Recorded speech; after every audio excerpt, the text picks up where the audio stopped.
Welcome back to AFL Supercoach. Hope you're all enjoying your weekend. Now, I jokingly mentioned in a previous video that I was going to start something like Wizard Cinematic Universe and link all the info from the videos I've been doing into one when I do the team previews. Well, I'm starting that today, or tonight now I should say, with the mighty or not so mighty Crom. So I'll finally have an excuse to talk about them at length, which is nice. I can get away with that. But in all seriousness though, this was way more time consuming than I expected, and it's going to be a long video. So, yeah, be prepared and I'll get into it. So straight away, you're going to notice that I'm never going to be a graphic designer. So don't go too hard in the comments on that aspect, please. Yeah, I'm no good at this kind of stuff, but I tried. So as for the Crom, I think that they'll improve in 2025, and I think they'll most likely be around that middle pack. So I've got here 6th to 10th, which I think that's middle pack. They'll be trying to fight for one of those bottom finals positions, I think. So this should obviously mean more wins, which should help some of their players. So we'll see what that means for those players and for some others. If the best 22 to 25 here, if they can stay healthy, then I think it's a very balanced looking side, actually, surprisingly so. Now, I've picked a predicted best 22 here, and this is pretty much like for round one or whatever. Hopefully it's balanced and actually likely, I think. I mean, it's hard to predict what Matty Nix is going to do at the best of times, but I've tried my best, and I guess it's kind of what I would pick as well. I haven't included the sub spot either because I think that could go to half of the depth players there. So I didn't even bother trying to pick one. Like, they're just going to pick who they're going to pick. But probably half of those guys are in contention or, you know, around the mark of getting a game, whether that's on the bench or being sub. So obviously being sub's not helpful to us as super coaches. But yeah, you get the idea. So the three new recruits, I think they slot in really well. Like, the Crom went out and got what they needed, and it really gives the team some good depth now, and it's something that we lacked. I think particularly like we lacked a Neil Bullen, and Peatling's going to be really helpful. Obviously coming too, but I think those two in particular are the most important too. Because like I said, we've got what we needed. That also counts off field. So the Brisbane director of coaching has come across. So I feel like this year, this is last chance for Matty Nix. The Crom have given him everything he needs.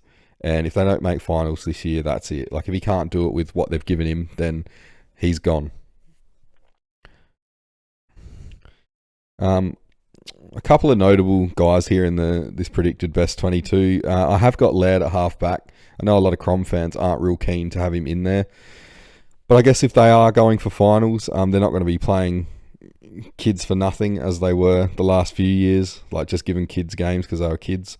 Nix is playing for his career, like I said, or coaching for his career. So he's going to be loading up with the best 22 available. And I think Laird is in that at halfback. That's the only place he's been playing in match sim.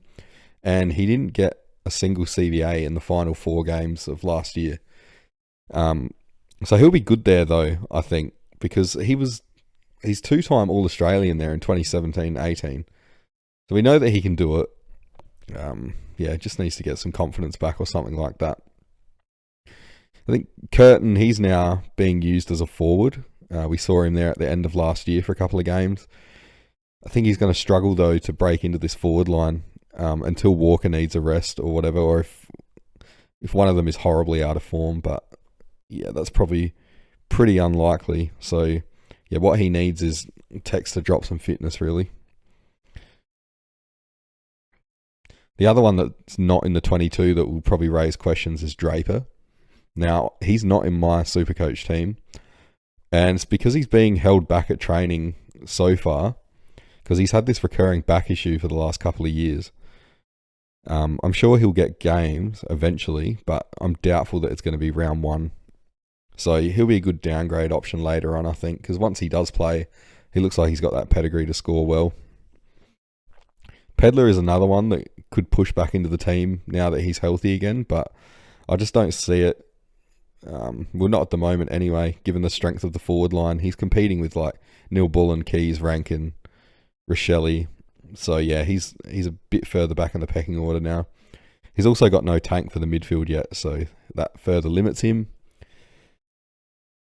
I guess Matty Nix, as I said before, he does love to bevo it up a bit, so you probably expect to see Murphy and Jones get some games that they may not deserve. But yeah, that's about it, I think, for the lineup. So the guys that we want to target, like, you want them to be in here somewhere. We'll just have a quick look at the CBA situation and the kick-ins as a whole here. So I did do that, the CBA distribution video to see how each team distributes CBAs amongst their team, like into, as you can see here, from mids 1 to 3, 4 and 6 and the rest. So I've included that here. The Crom do like to share it around a bit. They had the 7th largest spread in 2024. They were also the team, as you can see here in green, that used their 4th to 6th mids the most of any team. But even knowing this, the midfield mix for 2025 is a complete mystery, I think. I'm going to have a very rough go at trying to predict some stuff here and through other slides on the video, but honestly, it's pretty impossible right now. So I expect the amount of players going through is probably going to increase. Like, they really only used 7 guys in 2024, but as you can see here, I predicted that there's a few more. So I think we'll likely never see more than maybe 8 actually get CBAs in a single game, though. It's kind of just going to be like game to game and what mix is required. Peatling has arrived, as I said before. He's going to play mid. So I don't think Neil Bullen's going to get as much midfield time as some people think, but I think he'll get some, just as that like experienced head in there. I think he's the only premiership player on the list. He's way too good though. Like, he plays that half forward and that extra mid role anyway, just follows the ball. I'm wondering if that somehow impacts Keys. And yes, Keys is Supercoach relevant, so I will mention him.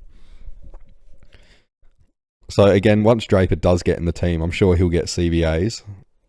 I wouldn't be surprised though if they use him quite sparingly, in terms of like probably keeping him more on the outside to begin with and protect him a bit, but who knows. We know Laird is gone from the midfield now, or should be gone, so at least we've got one thing that we kind of know. It's probably interesting to note as well that in those last 4 games, actually when Crouch went out of the team before that, Berry took Crouch's CBAs, and that was because Crouch was injured, obviously. He was meant to be out for the season, but I don't know how he came back after 4 weeks or whatever it was. Anyway, so Crouch was out injured. Berry took his CBAs. But when Crouch returned, Berry stayed in the midfield and Laird was the one that got kicked out. So does he get a look now? Like, does he keep those CBAs with Peatling coming in? I don't think so. I think Berry, as I said, he's going to head to like sub territory, and Peatling's going to take Laird's share at the very least.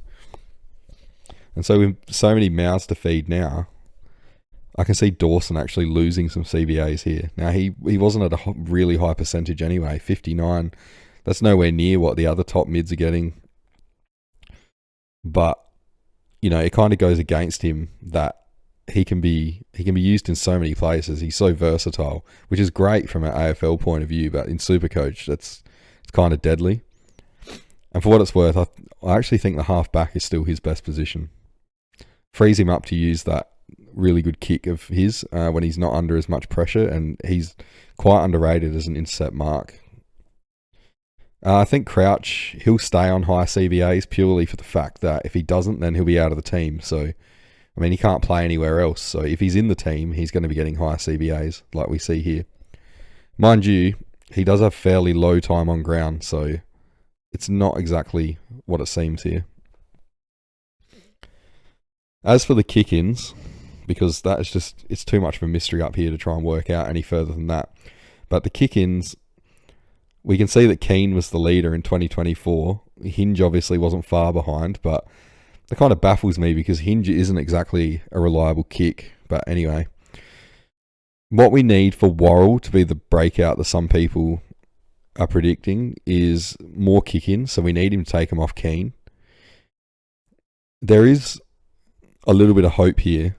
If you've been following Crom training, Keane has been getting into multiple scuffles with teammates. And from what I'm hearing, he's becoming less and less popular with his teammates each day. So he could even end up out of the team if that continues. Like, we've seen stuff like that happen before.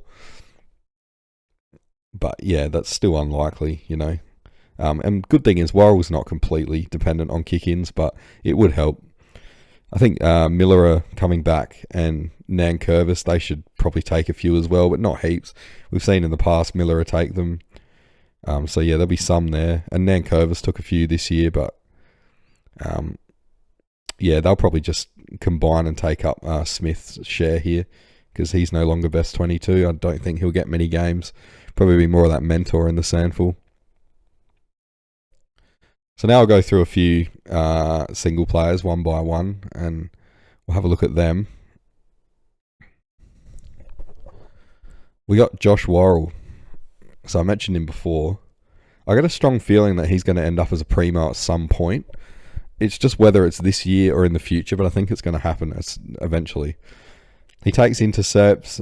He's a good kick, and he gets a lot of pill for someone his size. I think he's around the 195, 196 centimetre range. So he plays as the third tool as well. And we know that's a pretty good role for Supercoach scoring. And his job security is safe as houses. Like, there's no threat from, I think, the other two defenders that were in, the key defenders that were in the depth section there, Butts and Borlace. I think something would have to go horribly wrong for one of them to take his spot. So with that in mind, I think if you throw in some natural progression, which should come, some people don't believe in it, but I do fully. Yeah, I think we're away as long as he can get that. The fact he's missed 20 games in the past 2 seasons is probably going to put most people off. But when you actually look into it, this is why you can't always just look at games missed. The broken arm last year accounts for half of those games. And that can happen to anyone. It doesn't matter how tough you are. So obviously the hamstring before that accounted for 10 games in 2023, that's not a great look as well, I'll admit. But it doesn't appear to be an ongoing issue before or since, so that's okay. He obviously scores better in losses if we look over here. I'm guessing because that's simply more ball back there for him. But the difference isn't big enough that if Crom do improve, it's not going to impact his scoring much. His pre and post buy averages, they show consistency all year. Like, they're really close together here. So I think it's a good sign at his price because if you're picking him as a primo keeper. You don't want a patchy scorer as a primo. It also shows, I think, as well that, you know, through the year his role didn't really deviate. Like, he wasn't like in a good Supercoach role and then get tossed aside or something like that. So yeah, it's nice and consistent. Good sign there. His points per disposal rating right here. So this is pretty good actually. So if you go back and watch the points per disposal video that I did not long ago, I pretty much classed anything above 4 as ideal, and people or players that weren't needing tons of the pill to still score well.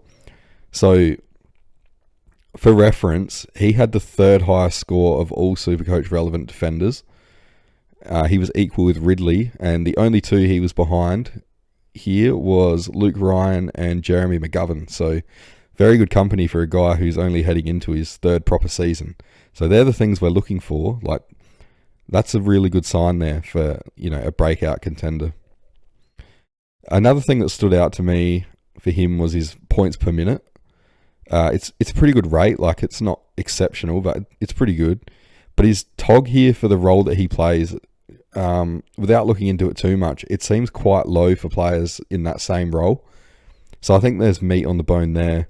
If he can increase his TOG up to what the other players in that role are doing, then this points per minute, it suggests that he can get into that primo range with I think just a little bit of improvement and a little bit of natural progression, like I mentioned before. Now, as I mentioned before, he probably does still need to increase his kick-ins, but if we found out he had the monopoly on them tomorrow, if Keane was out of the team and Nick said Worrell's going to be our go-to with the kick-ins, I would probably pick him just based on that, just at his price and stuff. Unfortunately, though, at this price, you need to be very sure that he's going to take that next step. Like, all the indicators are good, and they can be, but it's still very risky because, when we consider that there's other players around that price that are good picks as well, like Roberts and McKercher, they got that friendlier role. It makes it very risky. So I don't know on him. I think you'd need balls of steel, but I can definitely see the merit in having a go. Now we'll have a look at Isaac Cumming. So this guy's an absolute unit, actually. I saw him the other day in the street, and he's deceptively big. Like, he's deceptively tall, and he's really, really muscly. I don't know. I don't have any better word for it. So I'm not sure how that helps on the wing in Supercoach, but I'm leaving no stone unturned in these videos. So unfortunately, though, he is training on the wing in the match sim currently. We were hoping for the half back with him, but yeah, wing it is for now. Obviously, he's been talked about as a relevant pick this off-season, but there's two things I can't get past at all. The first is that we saw in 21 and 2022 that he could average like a really good score, but that was all at half back. So these two, the 92 and the 94. He played on the wing in 23, and we can see what that gets you once he goes to the wing. So essentially, we have Cumming the halfback and Cumming the winger. They're basically two completely different scorers. So this is why I've split his stats into 23 and 24 in this one, so we can get the proper picture here. The other issue I've got with him is his durability, and unfortunately, it's all soft tissue, which is a completely dirty word in Supercoach. He's already had a hamstring issue since he got to the Crom. That was before Christmas, though, and he's already back in full training, I believe. But it's a huge red flag for me. Like, a player like this with that kind of durability, you want him to have basically a flawless preseason, no hiccups at all. It's probably the only thing I need to see to not pick him, to be honest. But yeah, I'll run through the rest anyway, because it's not about my picks. Still, at this price, I guess he doesn't need to play the whole season to make you 150k. If you could back him in to come in and maybe play like the first 8 games or something, he could do it. He needs to average around 81 to make 150k. So however long it takes him to get there, and then you could flip him once that's done. Kind of like what people were going to do last year with Fife. Didn't need to be there for a long time, just a good time. It sounds pretty easy, I guess, but no, it's not, because it's highly unlikely he's going to score the required 81 on the wing. And there's nothing here that I can see that would indicate that he would either. We've got the 2 wing years here, even though there's only 4 games, so it's not even close to 80, or not close enough. So I think he's going to contribute well to the Crom in terms of real footy, but not Supercoach. Like, if he can stay fit, obviously, yeah, he's going to contribute well, but not in terms of Supercoach. As I said, I don't like the pick at all. So even putting his durability issues aside that are obvious, the only way I think I'd consider it is if one of Laird or Hinge got a pretty lengthy injury, and Nick said that Cumming was the man to replace one of them. But then I guess trusting Nick's is an entirely separate issue. I got trust issues there, as you've probably worked out from watching my videos before. But move on to the next guy, and it's Captain Cromson.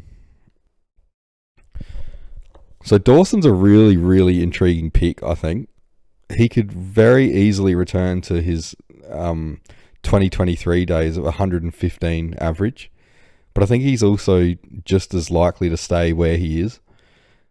I very much doubt that he'd drop in average, just given his quality and his ability to score anywhere. But, you never know, really.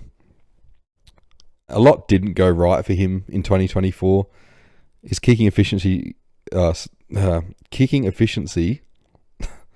dropped right off for some reason, which is normally one of his biggest strengths.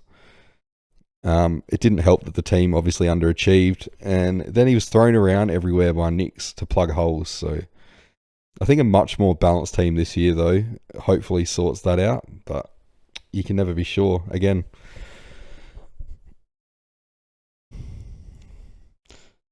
so we can see here that he scores on average 7 points more in wins. So with Crom likely to win a few more games at least in 2025, you'd think this is a good sign, and it is.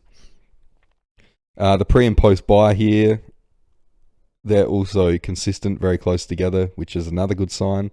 Remember what I said about not wanting primos to be patchy scorers, and he is 100% a primo. He's got good points per disposal rating as well. So remember I mentioned that threshold of 4 from that previous video. And he's got the 4.1 here. He was at 4.2 in 2023. So I think it's safe to assume that that's where he's going to hover around as a player. There's nothing really to see here with his points per minute and his TOG and stuff. It's all pretty standard for this type of player. But it's the CVAs for me where it really starts to get interesting. So his CVAs obviously drop when the team's winning. So if Crom do improve this year, that's not exactly a good sign, given we can see that he scores best when he's in that 60 to 70% CVA bracket here. So in 2023, when he averaged 115, he averaged 70% CVAs. So the data's definitely there. We've pretty much got 2 seasons worth to prove it. So if we combine that with the extra mouths to feed in 2025 and the fact that he is so versatile, I think it's actually likely that his CVAs are going to drop a bit. Unfortunately, like I hope they don't, but I can see it happening. I mentioned back here that he scores 7 points more in wins, but while that's good, I don't think it's enough to offset a CBA loss here. But yeah, that's what I'm predicting to happen. And again, I hope I'm wrong. Let me know what you think on this one in the comments. I think this is enough though to stop me starting him, as much as I still do like him as a pick. You can never write him off at all. He's certainly the kind I think that could just go nuts anyway, but it also helps, I think, that he's quite cheap for the potential that he has. We've seen what he can do. So if I saw him in 2025 getting 70% CBAs in the first 2 rounds, then we know it's on. And I'd likely trade down to get him from another primo, because he'll make that money back up. So I think that's about where I'm at with this one. To be honest, I also could just pick him because of gut feel. This is probably the toughest one yet. Like, I have messed around with teams with him in it. I don't know at this stage. See what happens, I guess. But yeah, he's a pretty safe pick, I think. Regardless, he kind of scores everywhere. It's just the extent to which you think he's going to score. I think I'm definitely less interested in this guy, Rankin, than I am in Dawson, though. So his inability to play an entire season, it's quite off-putting. And unfortunately, most of it is soft tissue, as you can see here. So that's a huge red flag for me, especially given that you're going to be picking him as a season-long keeper if you start him. So the highest scores and the wins over here. The standard for most forwards, as we've seen, and it's another good sign, like if we think Crom are going to improve, and again, I do. But also in his favour, I think, is the fact that even though he's the 13 points better off in the wins, his loss average here of 97.6, that's pretty damn good for a forward. So you take that. If your primo forward score a 97 at this price in a week, it's not the end of the world. You're not going to lose sleep over it. Most forwards, they can't score nearly that well in losses. So yeah, that's really good. He's another with the super consistent pre and post buy average here. So tick there. He's got the nice points per disposal score. Although what I will say for him, his is higher, 5.3, than the other ones we've looked at here. Forwards do have inflated scores because of goals, obviously, so it was kind of be expected. And he was third out of all the relevant forwards, Supercoach relevant forwards. So while this is inflated and it was expected, it's still good. Like, it's still really good to be top 3. So his points per minute and TOG is all pretty standard stuff for a primo like this, so that's another big tick, I guess. His CBAs, they don't tend to change much in wins and losses. And to be honest, that somewhat surprised me. I expected Nix would throw him in the middle when things weren't working out. But I guess you still need him forward to score goals. And to that point, this is exactly what is stopping him, I think, from reaching that new scoring level. So if we look at his CBA brackets here, he's obviously scored the best in the 50 to 60 range. I guess it's fair to assume, though, that he'd be good in the 40 to 50 and the 60 to 70 brackets here. But the data for these two, unfortunately, is only one game. So last year he averaged 38% CBAs, and he only went into, obviously, these two brackets once each, and 3 times into this sweet spot here. So most of his CBAs are down here. So I find it unlikely, based on that, that he's going to suddenly jump up to here where we need him, like, more consistently. I can't see it. He's still Crom's best small forward, so I think that's always going to tether him to the forward 50 for at least half a game most of the time. So between that and the extra mouse to feed at the Crom next year, I think it's pretty safe to assume that his CBAs aren't going to increase dramatically enough to help him take that next scoring step. It doesn't mean he's not a good primo pick or anything in the forward line. Like, he's obviously, if he can stay fit enough, he's going to be top 6, probably top 3. He could actually easily go to number 1, to be honest. Even without the CBA rise, if he's stuck at the 38, like, yeah, that's still pretty good. So he's still a good pick. The only reason I bring that CBA stuff up is because there's unlikely to be any value here, I think.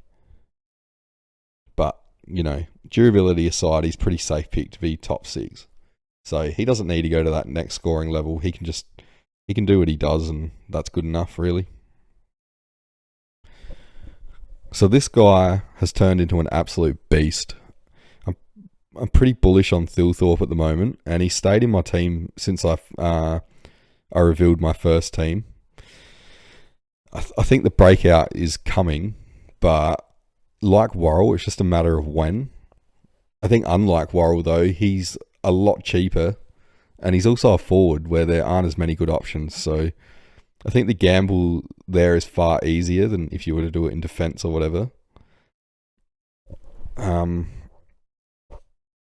Yeah, I think he should survive my team till the first lockout. Like, I'm pretty bullish on him, and at this price, I'm obviously picking him as a keeper. But we've seen plenty of key forwards. I think like Hawkins, Hogan, just off the top of my head, go at that like 90, around that 90, and be top 6. So yeah, that's fine. He come back from the ACL in the second half of last year, and I reckon he played the best footy of his career. So he's had a few bigger bags and stuff of goals, but yeah, he just looked like more of a complete player. There's some kind of new confidence about him or something like that, and it really felt like he arrived. Now, I know this is all just eye test stuff, but it's equally as important in Supercoach, I think. So he's had a few worrying injuries here, but at least it's not like recurring hammies and calves and stuff like that. So, these ACL is not ideal, obviously, but yeah, it could be worse. He was one of the rare forwards in 2024 who scored better in losses.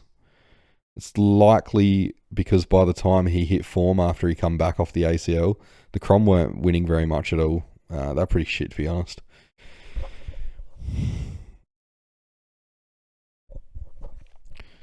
We'll come across to here. He he actually had the highest points per disposal rating here of any Supercoach relevant player from last year.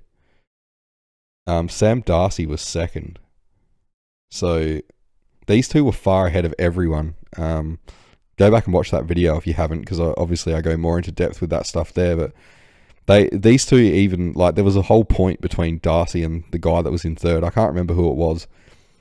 The reason that I mentioned Darcy with Thilthorpe is because I hear so many people comparing them to each other now, and like it's just a matter of who pops first, who's going to break out. Is it going to be one or the other, or both, or none? I don't know. But I've included their side-by-side season stats here just because it's interesting that they're quite similar. The one that stands out to me, though, here is Thilthorpe's score involvements. Yeah, that's starting to get quite high there. I'll come back to that later. So, we'll go back here. I guess his TOG is still kind of low for a key position player like that. I guess that's probably brought down a bit by the fact that they would have used him a bit more sparingly coming off the ACL, ease him back into it. He does get some time in the ruck when Rob needs a rest, but it's usually only about 10% CBAs. And that's because Rob, regardless of what you think of him as a player, his endurance ability is quite ridiculous. So I mentioned his score involvements here, and last year he was 25th in the AFL for average score involvements and the highest of all the Crows for the season. So since he's come back, like, everything's going through him. You can see that they're aiming for him. It's not Texas forward line anymore. It's Thilthorpe's. And that's good. That's good for the team. It's good for Thilthorpe. Makes him a better pick. I just want to point out as well that my man Matt Crouch, he was at 32nd in the AFL with 6.2 score involvements on average. So take that, haters, if you think that he's not impactful at all. Yeah, he actually is. So I guess overall, I know that this pick's a big pod, obviously, and huge risk. And I'll admit there's a bit of gut feel stuff going on here, probably more than numbers.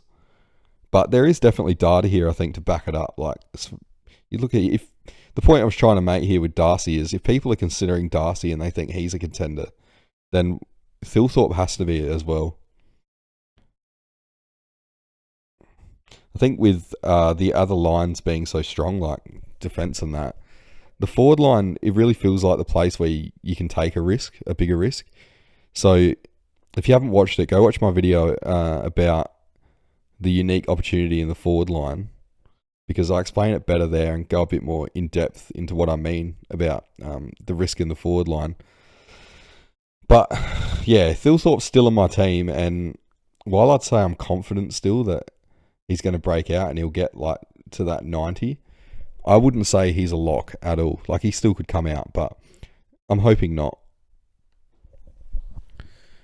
So if you're a viewer that's watching this and it's the first video of mine you've watched, if you're new to the channel, you're probably wondering what the hell is Ben Keys doing in a Supercoach video. I think it's pretty simple. His post-buy average from last year absolutely demands that he at least be in the conversation. His post-buy average actually was the highest of any 2025 Supercoach forwards last year. I didn't hear a single person mention him then or now. And, well, when I speak about then, that includes myself. I only found this by accident. And to be honest, I can't get it out of my head.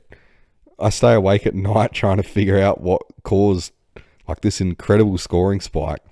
And I still haven't been able to definitely nail what it is. Actually, it makes me think, has anyone ever seen that Seinfeld episode, The Jacket? Like, surely you have if you're over 25 or whatever. I feel like I'm George Costanza in that episode, but anyway, I'm kind of showing my age there, so I'll move on. So the first thing here with Keys is that he's ultra durable, right? So he's missed one game in 5 seasons, and that was only because he wasn't selected in round 1 in his first season for the Crom. He's now the vice-captain and the reigning BNF winner, along with Cromson. So we can see that he scores slightly better in losses, and I think it's the same reason as Thilthorpe. So when Keys went on his post-buy scoring spree, the Crom didn't do too much in that period, which isn't his fault. His points per disposal here is pretty decent. So for a forward 5, they got that inflated thing going on, but it's still pretty good. I think as well it's pulled down by his pre-buy averages. The same applies, I reckon, with his points per minute. Like, this is definitely pulled down by his pre-buy numbers. So his TOG is good, but I actually feel like it could even increase because he's quite the endurance beast. He was... Oh, yeah, I've already mentioned the buy discrepancy here. That's absolutely amazing. He was 13th in the AFL for average post-buy score involvements with 7.3, but yeah, the pre-buy average dragged him under Thilthorpe for the overall season average, and he ended on 6.1. I guess the question with all this is, which one is the real Keys? I honestly can't say I've ever seen a pre or post-buy spike like this from a player that hasn't changed their role mid-season or, close to. I guess he's shown in the past that he can score and put up like good season averages here, but that was mostly in the midfield. And it kind of just makes this all the more baffling, in my opinion.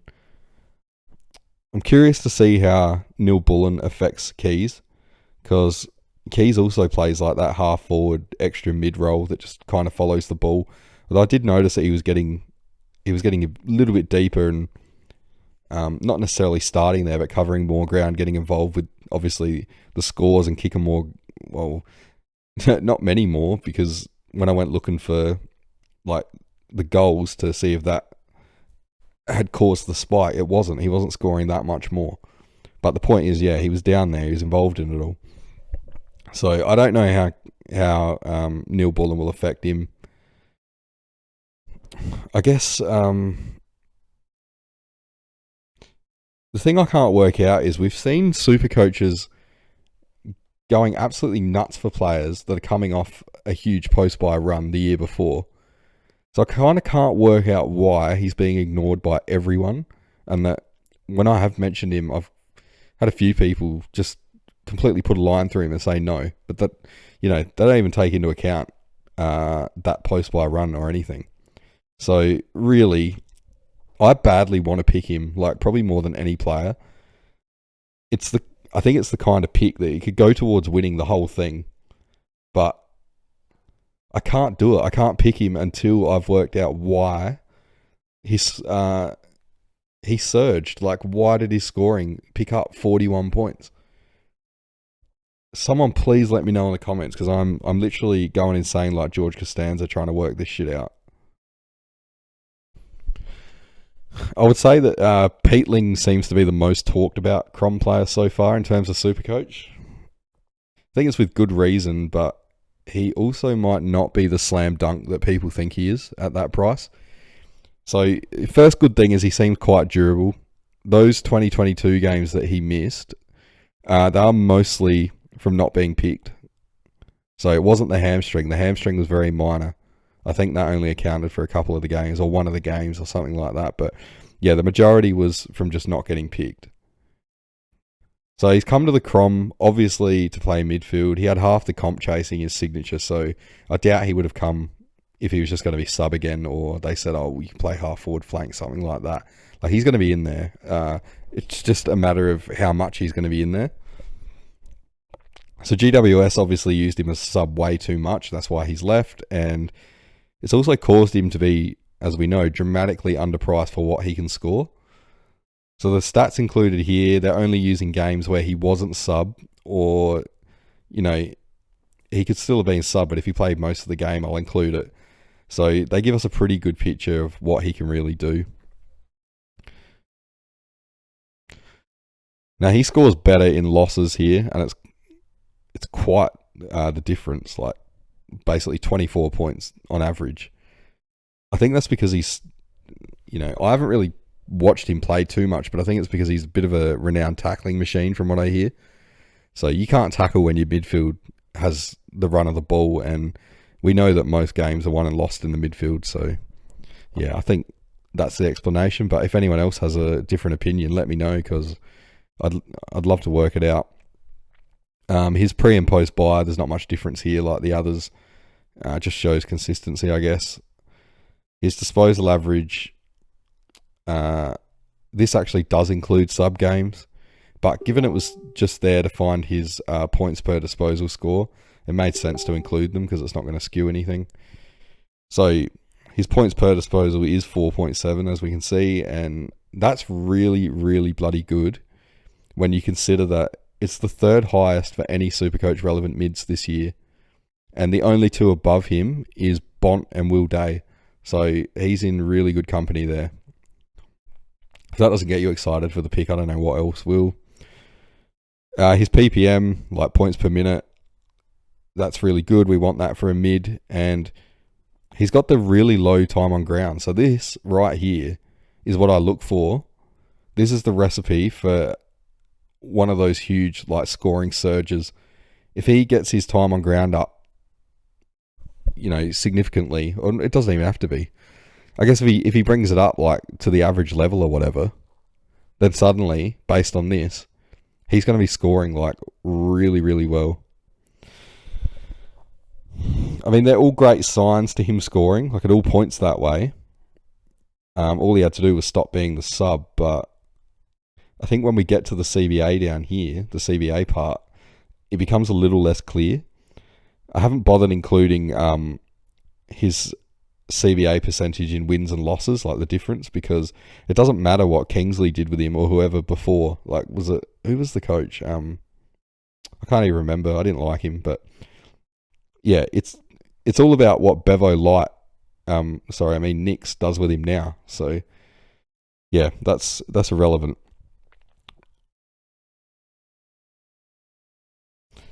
So when we look at these CBAs, he needs to average around 93 to make 150k. So you'd probably take a 90, right? You want him to average 90. So if we look at his CBA brackets from last year, he might need, just looking at this, around 60%, I reckon, to make that 90. Like in here somewhere, if you put it like in the upper part of here. So is he going to get that at the Crom? I know I said before, like, I predict that he's going to take Laird's share, which is 50%. But whether that actually happens or not, who actually knows? Because, again, there's a lot of mouths to feed. And this Tog here, from what I hear, he's very fast, but he's not the greatest endurance runner. I think he was in like the third group out of 4 or something in the running groups at the Crom, which isn't a great sign. But yeah, I'm just worried that he might be like a Matt Crouch type, where it's low time on ground with the higher CBAs. It's, it kind of limits them a bit. Anyway, it's obviously going to help him not being the sub anymore. So that will give him consistency and continuity. If you've ever played footy at any level, you'll know that how important that is as well, to get those two things. So that should naturally help. It'll probably mean that he'll require a bit less of these CBAs to score like that week to week. So yeah, based on that, he's still in my side, but I wouldn't call him a lock. Like, I think he's a good pick, but he's not a great pick. Like, he's not that slam dunk that people think he's going to be. But yeah, that's just my opinion, and I guess that's what these videos are about. So I'll move on to the next one. Well, actually, it's the last one, and it's Wayne Miller, who I really like as a player. He can show absolute brilliance, but he's made of glass, unfortunately. Like, it is so frustrating as a Crom supporter, but there's always going to be players like that. So straight away, you can see here that he's only played 39 out of the last 107 games. So I think without actually working that out, he's only played about 1.5 seasons in the last 5. So that alone should be enough to put anyone right off this pick. Now, because he only played the 3 games last year, I've based all his stats here on 2023. He can actually score well enough when he gets a decent run at it and does like play a whole season or nearly a whole season. I mean, even when he's fully fit, he's never going to be a primo, but he's priced below what he can do here, and that's why I think he's at least worth a look. So at this price, he needs to average about 75 to make the required money. So he's done better than that twice before, and he's also done a 74 in 2019. So even if he went the 74 there, it's going to be enough, given that obviously the flex position has brought in those price discounts. So it's all changed a little bit, but yeah, I still just run with the 150k, because if they just miss it, I guess you got some safety there. It's better to aim high, and basically I'm just old school, if you haven't worked out already. So he's that classic like halfback outside type, which is why he obviously scores better in the wins here. And it's also shown a bit by his points per disposal being just below that threshold of 4 that I mentioned before. So still not bad at all, 3.9. There's some absolute horrendous ones if you go back and watch that video, like absolute seagulls that need to be fed. But anyway, I guess nothing here that looks kind of bad. None of this seems bad at all compared to the elephant in the room, which is just, it's always going to be this. Like, this durability here, it's horrendous. His pre and post buy in a positive, that's, that's nice and consistent. He doesn't leave that halfback or wing role much when he does play. So, you can always kind of rely on that, I guess. It's not like he's going to be going in a forward pocket or something randomly. His points per minute. Now, if you look here, he's getting like decent tog, and the points per minute seems quite low. I think this supports my eye test that he's got a tendency to disappear in games, even when he started well. Like, let's say he scores like a 30 in the first quarter, and then he'll still be on like 30 or 35 in the third. And you're like, where the hell did he go? So yeah, it can be frustrating, but lucky I'm not really looking to own him at all. So in his defense, he's reportedly training the house down, and apparently he's got his zip back, like he's back at top speed, but I still wouldn't consider that enough to pick him. If he was durable, then it'd change everything, but he's not, and I think there's far better picks that are around that price that are going to make you money a lot safer, and it doesn't even necessarily need to be on the defensive line. It's all about your team structure, and if you want to play an extra rookie somewhere and choose another player in this category on another line, like you can do it. So yeah, I'd say that's all about him. Like, it's just the durability thing. Like, I'm not going to pick him. I've owned him before, and he was a pretty good cash cow. I can't remember when that was. It was either 2018 or 19, I think. Probably 19. But yeah, I'm not doing it again just based on this. It's only getting worse. So that's it for him. Yeah, that's pretty much the video. If you've stuck through this far and listened to me ramble about Crom, then yeah, thanks for that, and well done. I think the main thing with most of these players is it's the expectation that if Crom do improve, then the players should too. Because, like, I guess the points, they've got to be allocated somewhere, right? So someone's going to get them. And if they're winning, then obviously they're winning for a reason. These players are doing more and doing more stuff to get scores. So, yeah, I'll do another team preview soon, but to be honest, I don't know when that's going to be, because this was so damn time consuming. Yeah, it's just going to be about when I get another chance. Hopefully I'll get all 18 done before the season, but yeah, honestly, I don't know, because there's just not enough hours in a day. So with that in mind, I hope people got something out of this. At least take it from me that I'm absolutely Crom obsessed, like a huge fan. So I would think that I kind of know what I'm talking about with most of this stuff, but yeah, I'm happy to admit that a lot of it's still a mystery, and that is definitely intriguing. So still loving doing these vids, and I only need 8 more subs and I'm at my goal. So if you like this video, hit the sub and go watch the other ones. You'll probably like them too. So as always lately, I'll see you in tomorrow's video, and I'll keep that streak alive. But yeah, that's about it. So cheers for watching.